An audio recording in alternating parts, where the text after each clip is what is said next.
Uma boa tarde a todos. Vamos aproveitar já sentar nos lugares para começarmos. Depois das apresentações enriquecedoras da manhã e do lançamento do livro do professor Fernando Rezende, iniciaremos a programação desta tarde, quando serão realizadas 2 palestras e uma mesa redonda com secretários da Fazenda. Para começar o nosso ciclo de palestras, convidamos o excelentíssimo senhor Domingos Toffner, ouvidor do TCE do Espírito Santo, para presidir a mesa e saudar o professor Jair do Amaral, da Universidade Federal do Ceará, que vai falar sobre evolução recente das contas estaduais. Convidamos ao palco o nosso palestrante Jair do Amaral.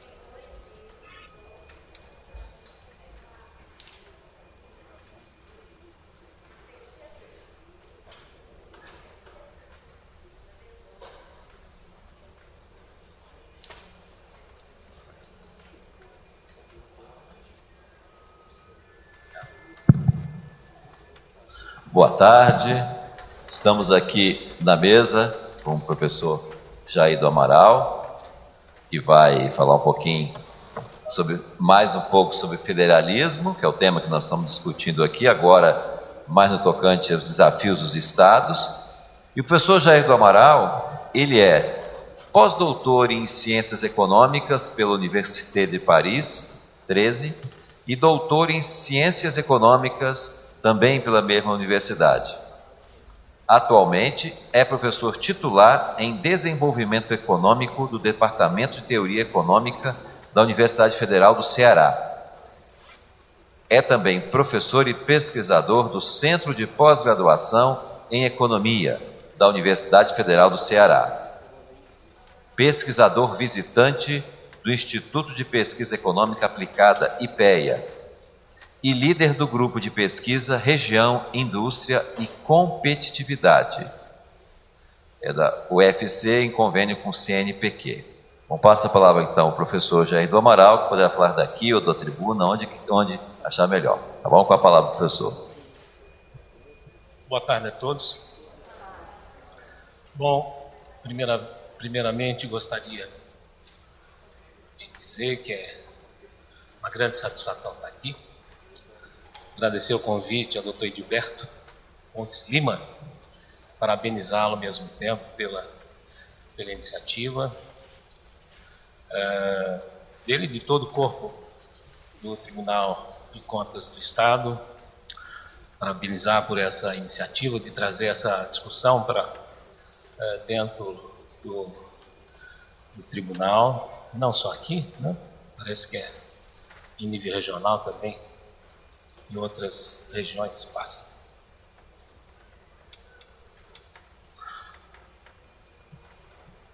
Bem, eu vou tentar aqui apresentar uma contribuição, espero que ela seja útil, depois das contribuições que tivemos hoje de manhã, ontem à noite, em torno do tema do federalismo, e infelizmente da crise dos estados. Poderia ser uma discussão acadêmica ou não, mas sobre o federalismo na sua fase de paz. Mas o momento é de crise, e em se tratando de federalismo brasileiro, me parece que falar de crise do federalismo no Brasil é até redundante, mas vou dizer por quê. Bem, na minha agenda de pesquisa sobre federalismo, eu procuro ver como um jogo complexo de economia política. E o que estaria dentro desse jogo. No sistema federal, olhando especificamente para o caso brasileiro, mas em geral, é um jogo que depende muito do passado, depende da história, da cultura, das tradições, religiões, enfim, das instituições consagradas. Depende também do número de jogadores e das suas representações. Quer dizer, a gente às vezes tende a discutir o federalismo por meio de números, mas por trás dos números tem um número muito grande de jogadores e um número de combinações, digamos, políticas dessas interações entre os jogadores. Esse número chega a ir para o infinito. Então tem aí a sociedade civil, partidos políticos, governos municipais, estaduais, governo federal, enfim, União. É um jogo, de maneira geral, é competitivo, ou seja, os players, eles não são nada generosos. Nem aquele que está lá em cima coordenando, nem os que estão embaixo. Então, eu procuro ver sob a hipótese de que os jogadores nesse jogo maximizam seus autointeresses. Então, isso significa dizer que a cooperação, quando há, ela é uma exceção. Sob essa hipótese que eu venho analisando o federalismo. Bom, uma coisa também muito comum é a forte assimetria na distribuição das condições. Quer dizer, no nosso caso específico, a assimetria ela tem relação com as estruturas econômicas, basicamente. Nossas assimetrias não são de ordem religiosa ou étnica, mas nós temos uma assimetria econômica, estrutural importante. E também social, evidentemente, que deriva dessa condição. É um jogo que depende muito também do regime político. Ou seja, sabe-se que quando o regime político é autoritário, o federalismo ele funciona, digamos, seguindo uma norma do Estado unitário, portanto, centralizado.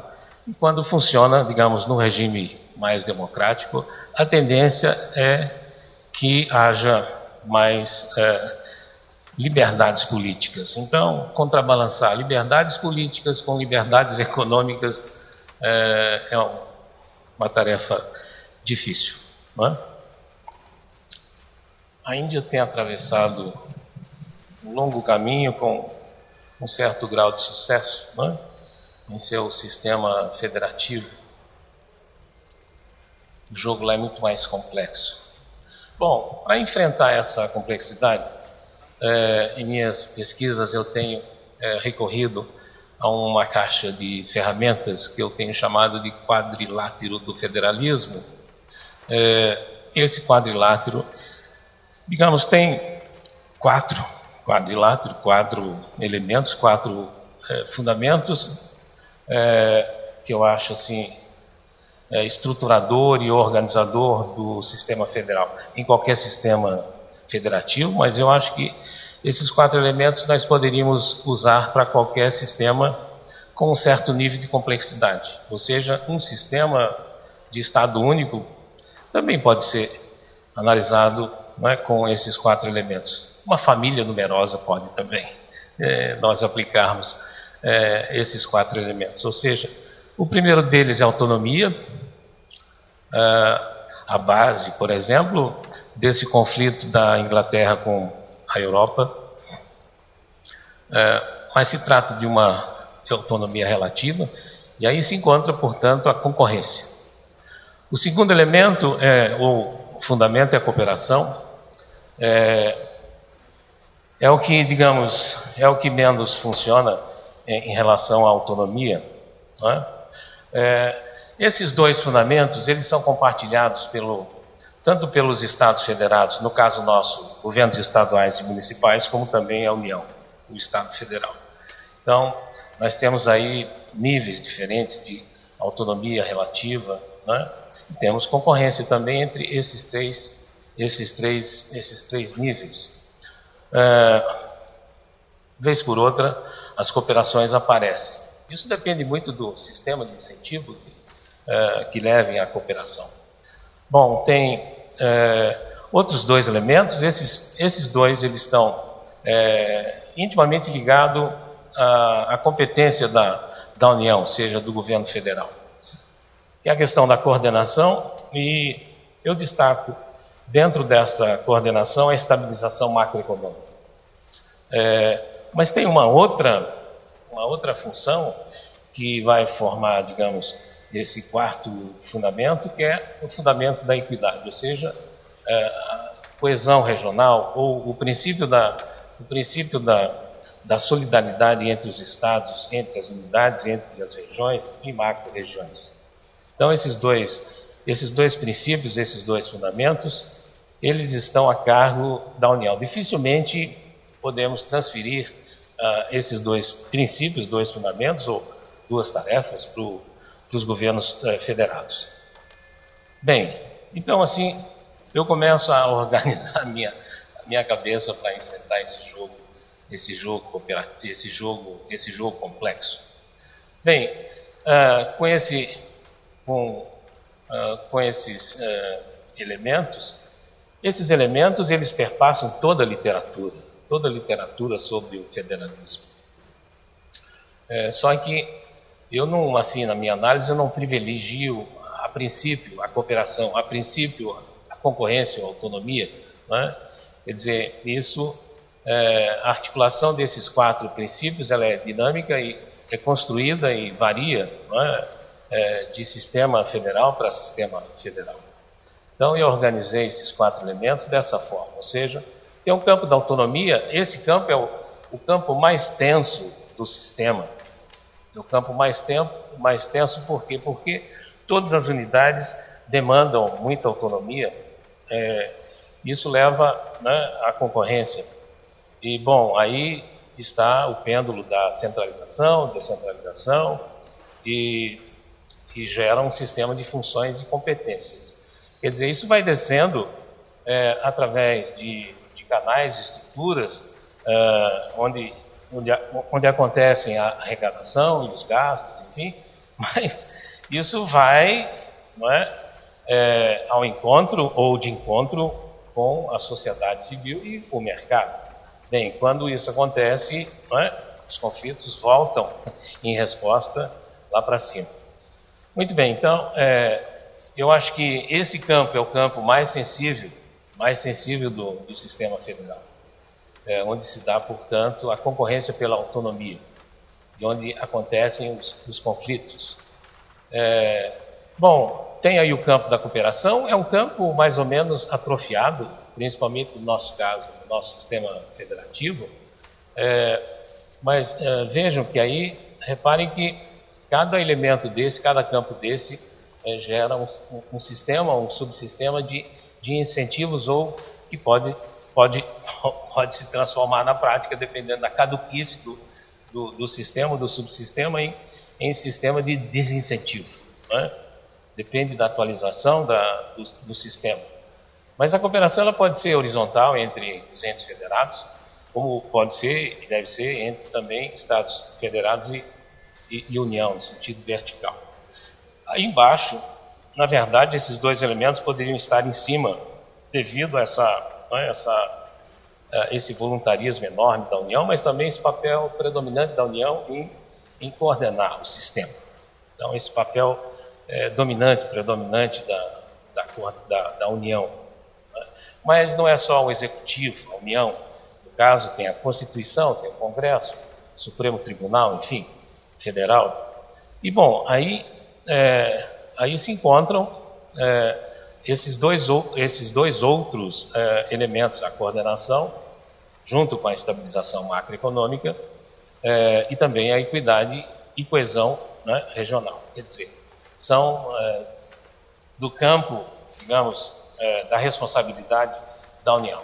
Bom, essa é uma caixa de ferramentas que eu acabei, assim, montando para o meu gasto, na medida em que eu considero, por exemplo, os fundamentos, quer dizer, as naturezas desses fundamentos, não há nenhuma originalidade, já que eles perpassam toda a literatura, como eu disse. Não é? Ok. Eu venho trabalhando isso, analisando o federalismo brasileiro desde a sua origem e vendo em que medida os pactos federativos conseguem, digamos, montar arranjos institucionais que façam uma articulação e de que maneira essa articulação consegue adquirir uma estabilidade ao longo do tempo. Em algum ponto, essa estabilização sofrerá uma turbulência, um desarranjo e haverá necessidade de um novo pacto, enfim. Né? Então, há uma dinâmica. Bom, aqui um simples desenho piramidal, apenas para caracterizar o desenho do nosso federalismo, que é piramidal. Né? Dado principalmente esse histórico que o nosso federalismo tem de ter a União como um coordenador assim muito forte. Né? Mesmo na realidade de hoje, a Constituição de 88 é descentralizadora, mas pelo nível das receitas, a União consegue abocanhar uma boa parte dos recursos e não distribuindo com os estados, os subníveis que estão ali embaixo. São 26 jogadores imediatamente abaixo e 5.570 jogadores municipais, bom, que também é um ente federativo. Bom, não é novidade, mas é sempre interessante assim dar um desenho para a nossa trajetória pendular. Ora é um sistema descentralizado, ora é centralizado. Isso parece, digamos, interessante, mas do ponto de vista do design, mas isso implica, digamos, numa perda de aprendizagem significativa. Mas o fato é que a nossa trajetória é pendular. Mas, felizmente, digamos que se nós partimos de 1930 para cá, o nosso sistema federativo, ele está ganhando em número de anos da centralização. Eu fiz essas contas e é muito fácil. Agora, dentro, evidentemente, de um momento em que nós achamos que o sistema está descentralizado, há sempre uma tendência em centralização em algumas funções do Estado. Por exemplo, formulação de políticas públicas na federação, com forte viés federal, enfim, e também, como eu disse, a arrecadação e a retenção de contribuições, etc. Então, não só isso, digamos, formalmente pode estar descentralizado, mas na prática pode estar centralizado como está. Não é? Muito bem, então, isso dá, se a gente pensa assim, numa trajetória de aprendizagem, é uma trajetória cíclica, às vezes com um ciclo curto, às vezes com um ciclo mais longo, médio, mas o fato é que a nossa curva de aprendizagem é cíclica, mas nesses altos e baixos nós temos muito mais custo do que benefício, por conta da aprendizagem e também da evolução das instituições. Exemplo, Lei da Responsabilidade Fiscal, não é? Que é bem novinha, 2000.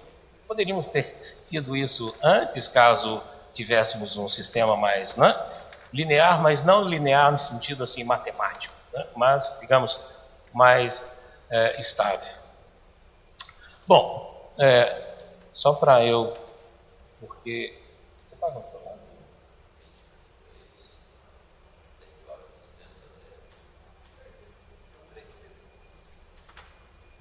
3:15, tá bom? Ok. Bom, o Pacto Federativo é uma coisa bem assim falada, discutida, mas ele representa então um consenso. Eu estou tentando, digamos, fechar essas figuras, ou seja, estou tentando conectar esses elementos, esses fundamentos para estabilizá-los. Não é? Muito bem, então o Pacto Federativo é um consenso entre União e entes federados, estados e municípios, quer dizer, em torno de um arranjo institucional que seja responsável pela combinação, portanto, desses 4 princípios que são fundamentais para o federalismo, ou seja, para a estabilização. Não pelo congelamento do sistema, mas principalmente pela estabilização do sistema. Né?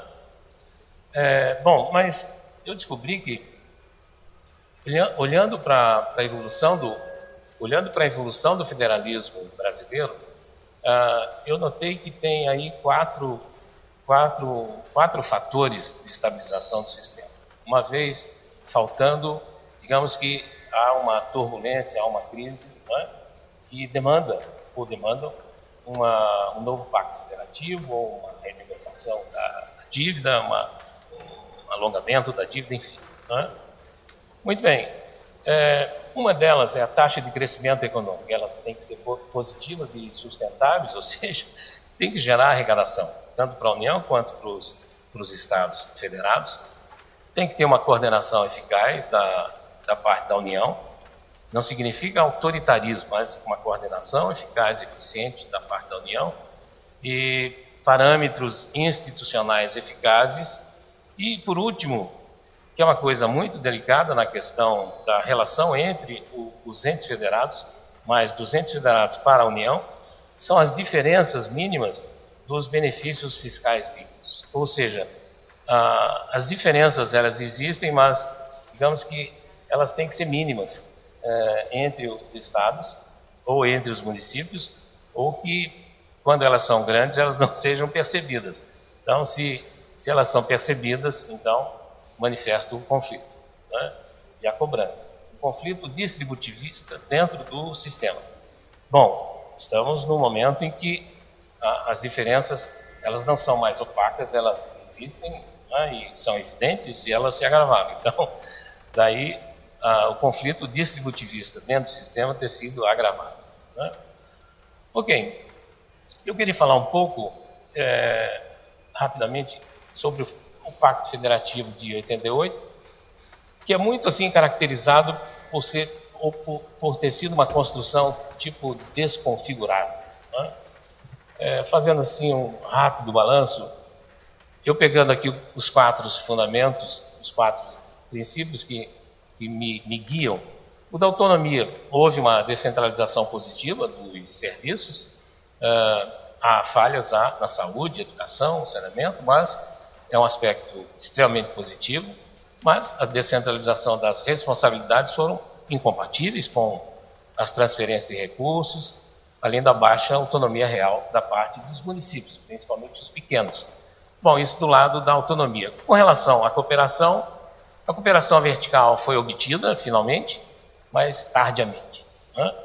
Isso por conta de um exercício da coordenação, claro, que aparece embaixo, mas a cooperação horizontal ela se deteriorou entre os estados e a cooperação entre os municípios dá sinais por meio de consórcios, mas eles são pouco ainda, digamos, em número tem crescido, mas eles têm sido ainda pouco efetivos. Né? Então essa efetividade ela poderia ser maior, mais alta.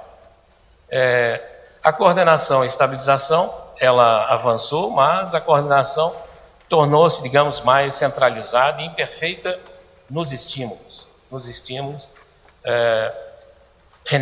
Renegociação e controle das dívidas dos estados, por exemplo, foi um mecanismo, né, utilizado, receitas não compartilhadas, falhas nos sistemas de incentivos à descentralização na oferta de serviço. E por fim, com relação à equidade e coesão regional, avançou muito nos fluxos. Isso aí não tem dúvida, não é? Por meio dos fundos de participação, os fundos constitucionais, que formam os fundos de desenvolvimento, né? As transferências de renda, etc., mas avançou lentamente, ou muito pouco, na formação de ativos e estoques, ou seja, na questão da convergência estrutural. Então, houve uma falha, né? Pelo menos isso não avançou tanto quanto o fluxo. Bem, nesse contexto da construção desse figurado. Eu chamaria atenção para alguns aspectos do Nordeste, né? Aparentemente, o Nordeste manteve posição estável dentro, né, desse quadro. Ou seja, uma coisa que poderia ser desastrosa para o Nordeste acabou dando certo. Né? Acabou dando certo para o Nordeste. O Nordeste conserva sua participação relativa dentro da distribuição do PIB da nação. Há mudanças estruturais importantes e positivas, não vou entrar em todas elas aqui por questão de tempo, mas o Nordeste hoje é mais integrado nacionalmente, tem uma descentralização e universalização de serviços públicos, obteve uma boa transferência financeira, abriram-se janelas de oportunidades para políticas de desenvolvimento locais, políticas públicas, políticas de proteção social, isso muito evidente, principalmente aquela que vem em forma de valorização do salário mínimo. Isso foi fundamental para o Nordeste, e projetos concretos de novos investimentos, né, públicos e privados. Os impactos positivos da Lei de Responsabilidade Fiscal, eles foram muito positivos para o Nordeste, não diretamente, talvez indiretamente, porque colocou-se um freio relativo ao endividamento dos grandes estados. Alguém diz, não, mas Minas Gerais, Rio de Janeiro, São Paulo, Rio Grande do Sul continuam liderando, não é, a formação, o estoque das dívidas dos estados brasileiros. É verdade, mas fazendo as contas, em 97, quando foi feita a primeira rodada de renegociação das dívidas dos estados, esses 4 estados detinham 94% da dívida mobiliária. Da dívida mobiliária, mas da dívida junto ao sistema financeiro, que naquela época era privado e público. Não é? E hoje está em cerca de 80%. Não é? Então, esses 4 estados. Quer dizer que houve uma certa descentralização também. Então, houve um freio relativo ao endividamento dos grandes estados, um freio, isso aí foi importante, no fisiologismo fiscal ligado na região, favoreceu a emergência de novas lideranças políticas, né, locais. Uma delas passou por aqui ontem à noite, né, governador do estado do Ceará, mas outras lideranças políticas jovens, né, renovadas, enfim, estão marcando presença na política do Nordeste. Bom, nesse ponto eu sou até otimista.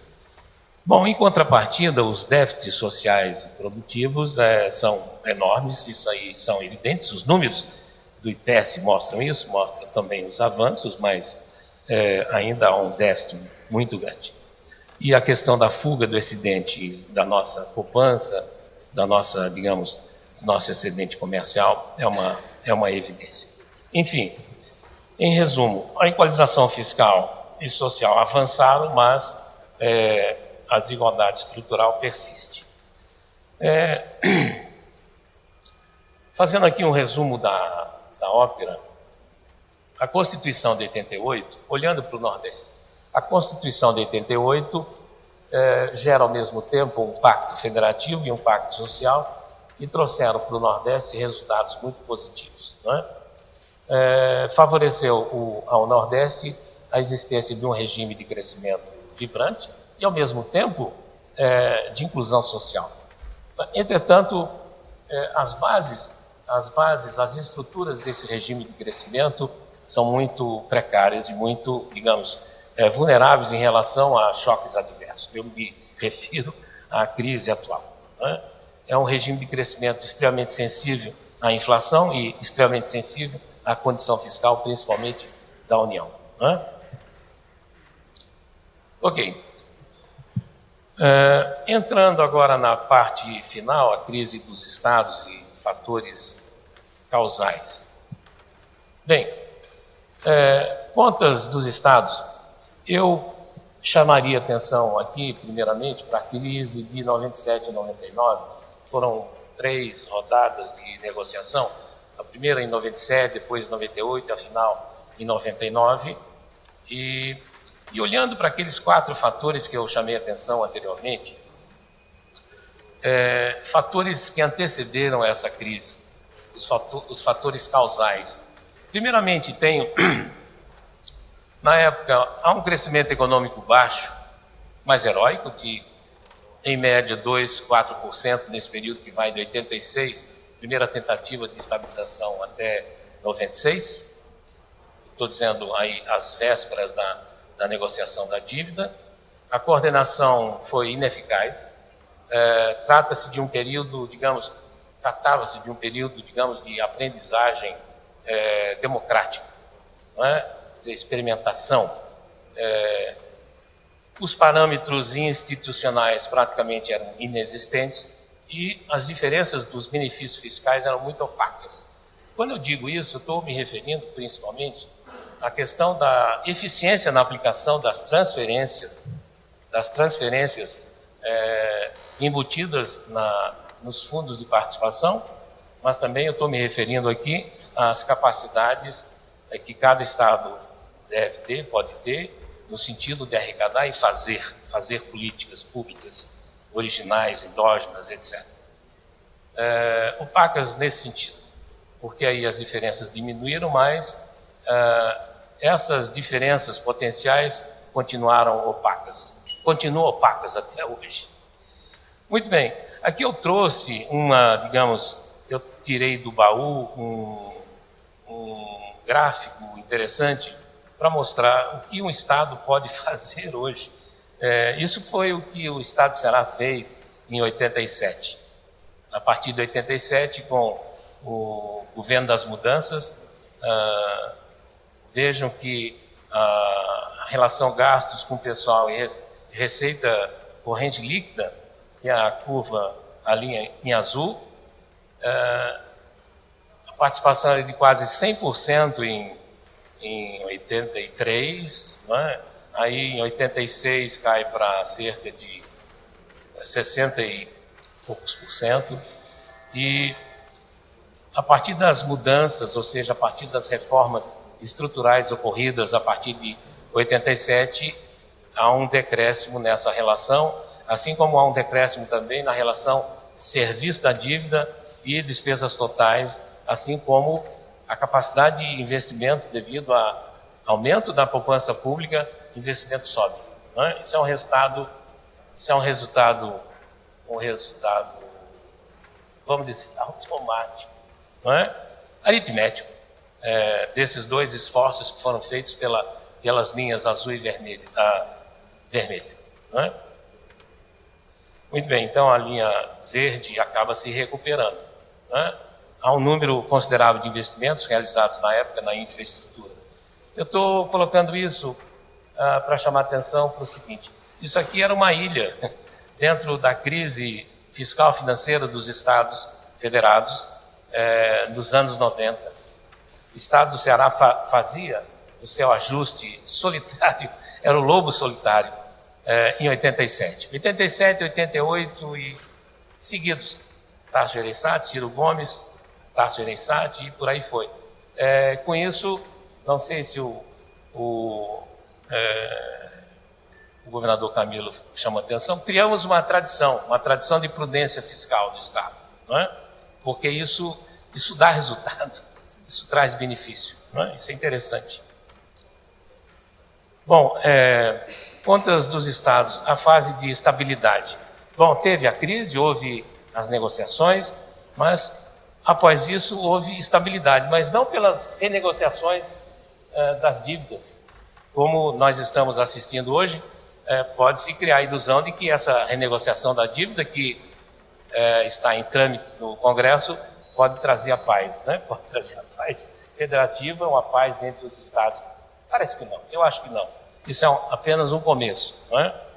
Muito bem, quer dizer, não é a renegociação da dívida em si que provoca a paz, que produz a paz, mas volto novamente àqueles 4 fatores que são assim implacáveis, ou seja, o crescimento econômico razoável de 3,7% em média nesse período 2000, 2008, mais uma coordenação, digamos, eficaz, eficiente, mas também parâmetros institucionais eficazes, eficientes e respeitados.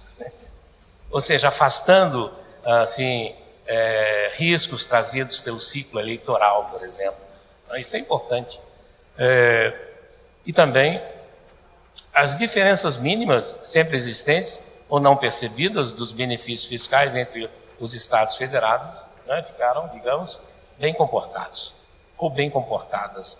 Então, digamos, esse quadro produz uma fase de estabilidade desse pacto, né, que vem de 88, mas o pacto mais específico, né, tem sempre um pacto específico em relação às dívidas dos estados.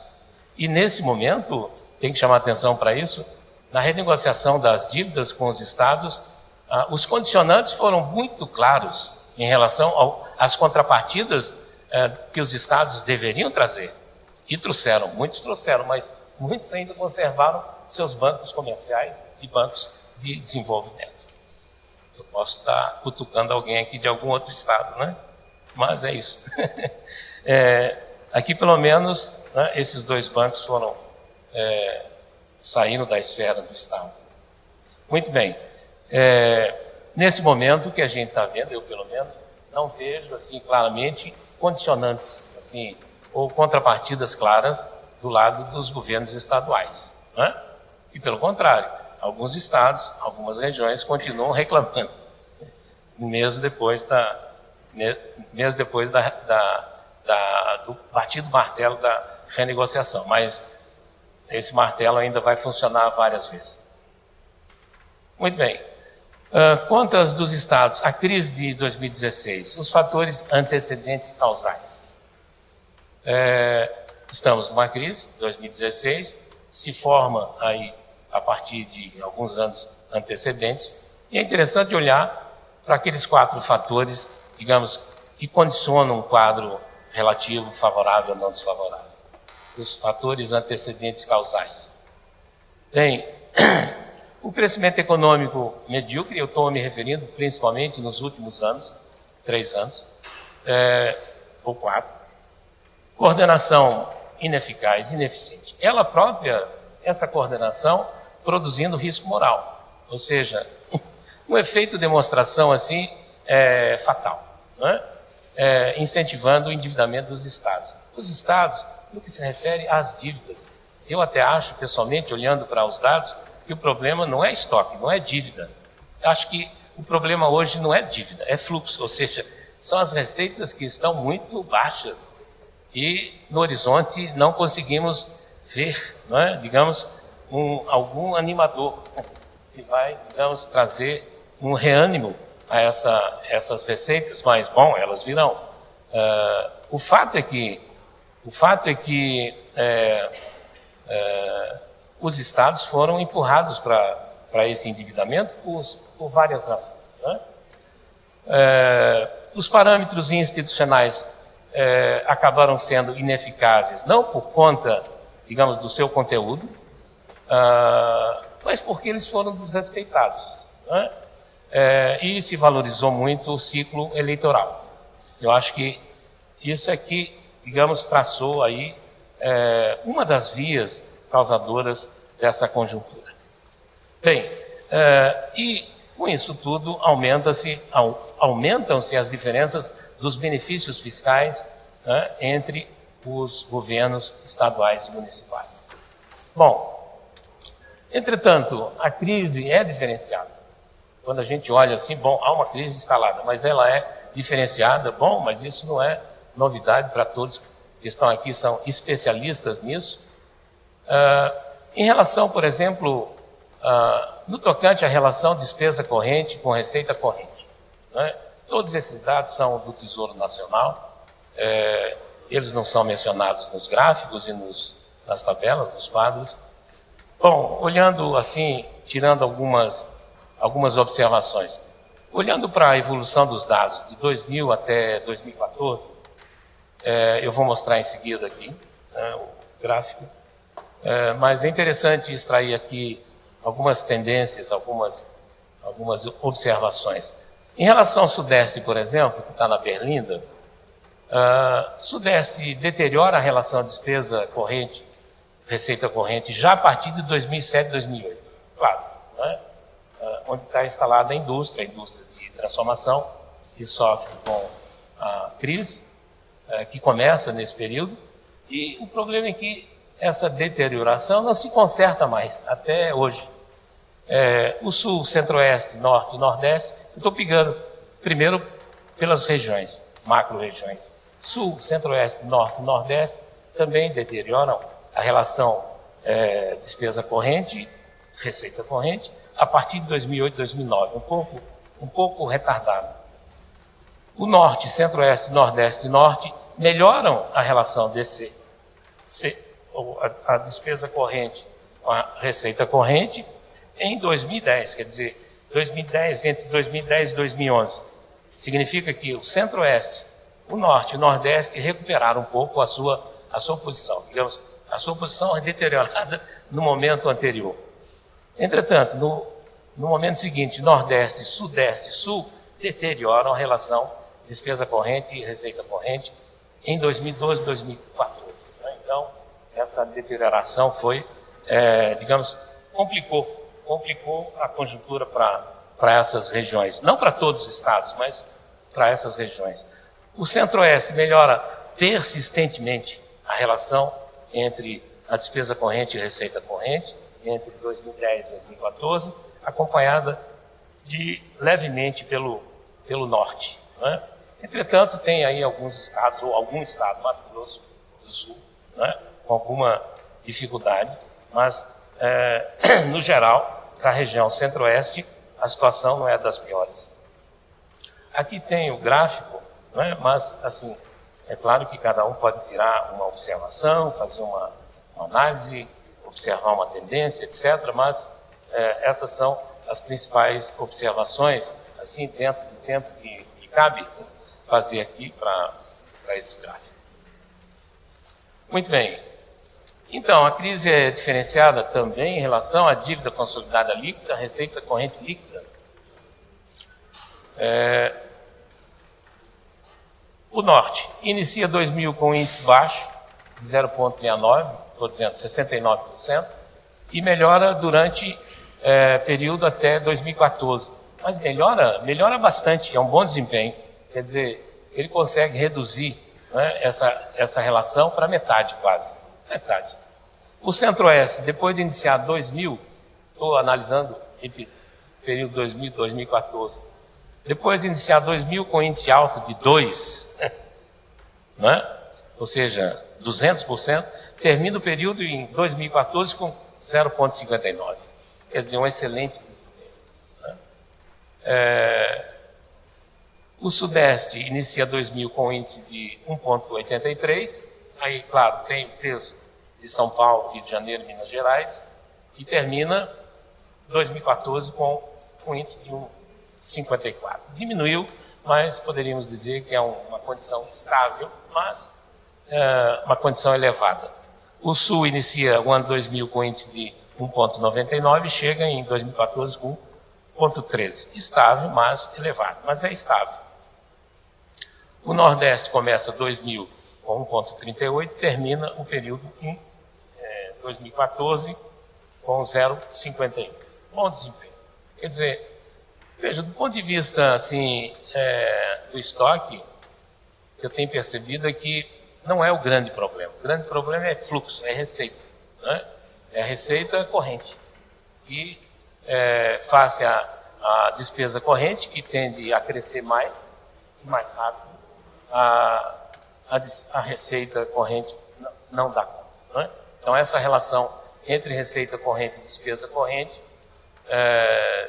está mais complicada.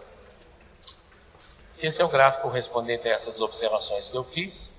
Aqui tem um gráfico especial para o Nordeste, né? Retratando a relação dívida consolidada líquida com receita corrente líquida. Bom, dando um zoom, a crise fica ainda mais, digamos, diferenciada. Um retrato em 2014.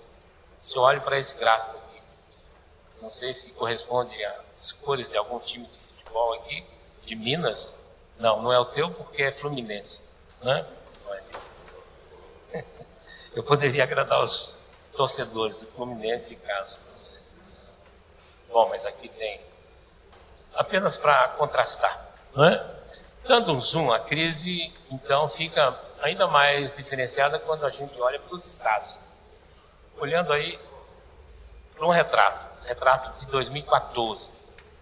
Alagoas é de fato. Nós vimos que o Nordeste não está assim tão ruim a situação, pelo menos na relação dívida-receita. O problema é relação despesa e receita, mas problema, de novo, de receita própria e também de transferência pelos fundos, né, que diminuíram. Alagoas é um caso, digamos, complicado no Nordeste. E vocês estão vendo aqui umas letras C, D, etc. Esse é o grau do rating adotado pelo Tesouro Nacional, né? Foi publicado recentemente uma lista do rating dos estados. Então tem aí Alagoas com C positivo, Goiás com D positivo, mas estou dizendo, eu coloquei aqui alguns estados que estão com, digamos, uma relação TCL e RCL de 80% para cima. Eu dei um corte arbitrário, só para ver o seguinte, puxa, né? Devemos olhar a capacidade para investimentos que está sendo comprometida. Então, aí eu dei um corte, aí no caso arbitrário, apenas para verificar se a capacidade de investimento está sendo ou não comprometida. Bem, Alagoas, então, está com, né, um grau elevado e não é à toa, está com C positivo. Goiás se encontra no centro-oeste, portanto, uma região muito bem, pelo menos os dados mostram isso, pelos dados, mas D positivo, né? Então, uma situação, digamos, no rating, nós vamos criar agências reguladoras, mas vamos criar também agências de atribuição de nota, né, para classificar grau de investimento, etc. Bom, Goiás aqui está numa situação complicada. D. Minas Gerais, 1,79. D positivo. Né? Mato Grosso do Sul, C. Pará. Né? Então, esse grupo se encontra, assim, numa situação não confortável. Né? Já na relação despesa corrente e receita corrente, também esse corte arbitrário de 80, o 0,8, o Acre, Alagoas. Bom, aí estão esses estados, tá? Esse grupo aqui, esses estados, né? Acre, Alagoas, Amazonas. O que a gente percebe que enquanto o centro-oeste está numa situação, não sei se confortável, mas numa situação razoável, o norte também está. O norte está bem. É difícil falar isso dentro da crise atual, mas estou dizendo relativamente melhor, relativamente bem. Com exceção de quem? Bom, no caso do norte há uma certa homogeneidade, né? Mas esses são os estados que estão assim em pior situação, se a gente considera esse corte, é um corte já elevado. Bem, esse é o quadro. Então esse é uma coisa que a gente podia chamar de termômetro dos estados, considerando o rating dos estados segundo o Tesouro, né? E aí então, os que estão em verde, aliás, o Pará está em lilás, é o estado que está bem, é o estado que está melhor classificado, né? A negativo. Não há nenhum outro estado com A, seja negativo ou positivo. O Pará lidera com esse sinal, A negativo, mas é um A. Não é? Então, o que estão em verde, estão abaixo do Pará, com B positivo, ou B, simplesmente. Nesse caso estão Amapá, Bahia, Espírito Santo, Distrito Federal, Roraima, Rondônia, Roraima. Né? Em negrito estão aqueles estados que não estão em situação confortável, e o que estão em vermelho, né, são os estados em piores situações, que é Alagoas, Goiás, Minas Gerais, Rio de Janeiro, Rio Grande do Sul. Ou seja, não são apenas Minas Gerais, Rio de Janeiro, Rio Grande do Sul. Minas Gerais, Rio de Janeiro, Rio Grande do Sul e São Paulo, aqueles em pior situação. São Paulo, aliás, está com C negativo, ou seja, não está na berlinda. Bom, os estados com gastos com pessoal acima do limite hoje, segundo dados também do Tesouro, esses são os estados que, além de estarem mal classificados, estão mal classificados por várias razões. Uma delas é por conta, não é, do excesso de gastos com pessoal, acima do limite de 60% admitido pela Lei de Responsabilidade Fiscal. Estão aí, no caso, o Rio Grande do Sul, com 75% da receita corrente líquida, Mato Grosso do Sul com 73%, Minas Gerais próximo de 68%, Paraíba, Goiás e Rio de Janeiro entre 60% e 65%. Bom, com isso aqui eu finalizo e cumpro o meu horário. Obrigado a todos. Não, peraí, desculpa.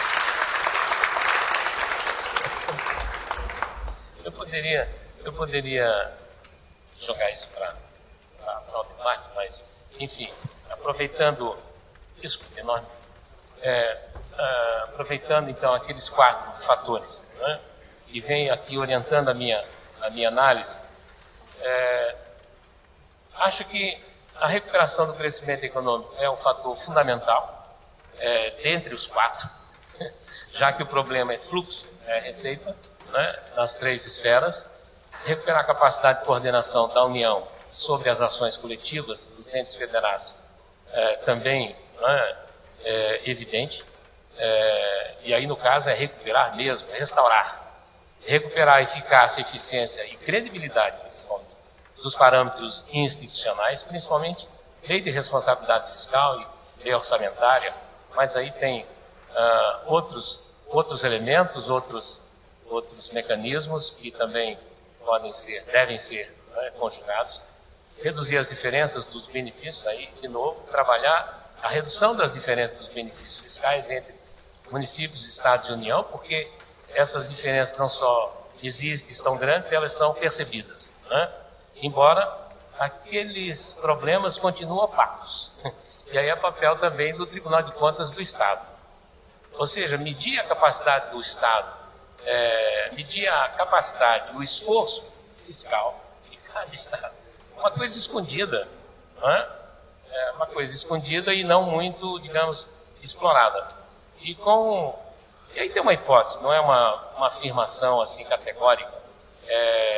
Eu até olho para os textos do Angus Deaton, né? Ele diz que tudo bem, ajuda, né? Ajuda financeira para os estados, ajuda financeira para o país, etc. Isso tudo é muito bom, etc. Mas tem que tomar cuidado com o enfraquecimento do próprio Estado, né? Enfraquecimento das políticas públicas próprias, endógenas, ou seja, a capacidade que o Estado tem de fazer políticas públicas próprias, né? Ou seja, renovar a sua capacidade própria de arrecadar recursos, né? No próprio território, no próprio. Acho que nos últimos anos, isso é uma hipótese, hein? Acho que nos últimos anos houve uma desmobilização dos estados e municípios em relação à capacidade. Tem capacidade aí a ser explorada. Há muita potencialidade a ser explorada e não está sendo explorada, né? Então, políticas públicas de desenvolvimento produtivo. Essas políticas nos estados, eu sinto que foram desmobilizadas, né? Não estou me referindo apenas a incentivos fiscais. Essa essas políticas continuam muito ativas e têm dado resultados, mas, estou dizendo, políticas complementares, né, de fortalecimento do desenvolvimento produtivo. Então, isso tem a ver com o último fator, que não é propriamente um fator assim, de formação do contexto, mas é um fator que diz respeito às próprias unidades federadas e aumentar os esforços e a capacidade fiscal. É isso aí, né, que tem a ver com o último item. E com isso eu encerro de fato agora. Obrigado.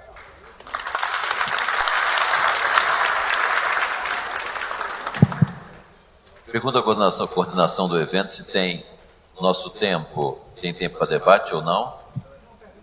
Uma pergunta, alguém gostaria de fazer?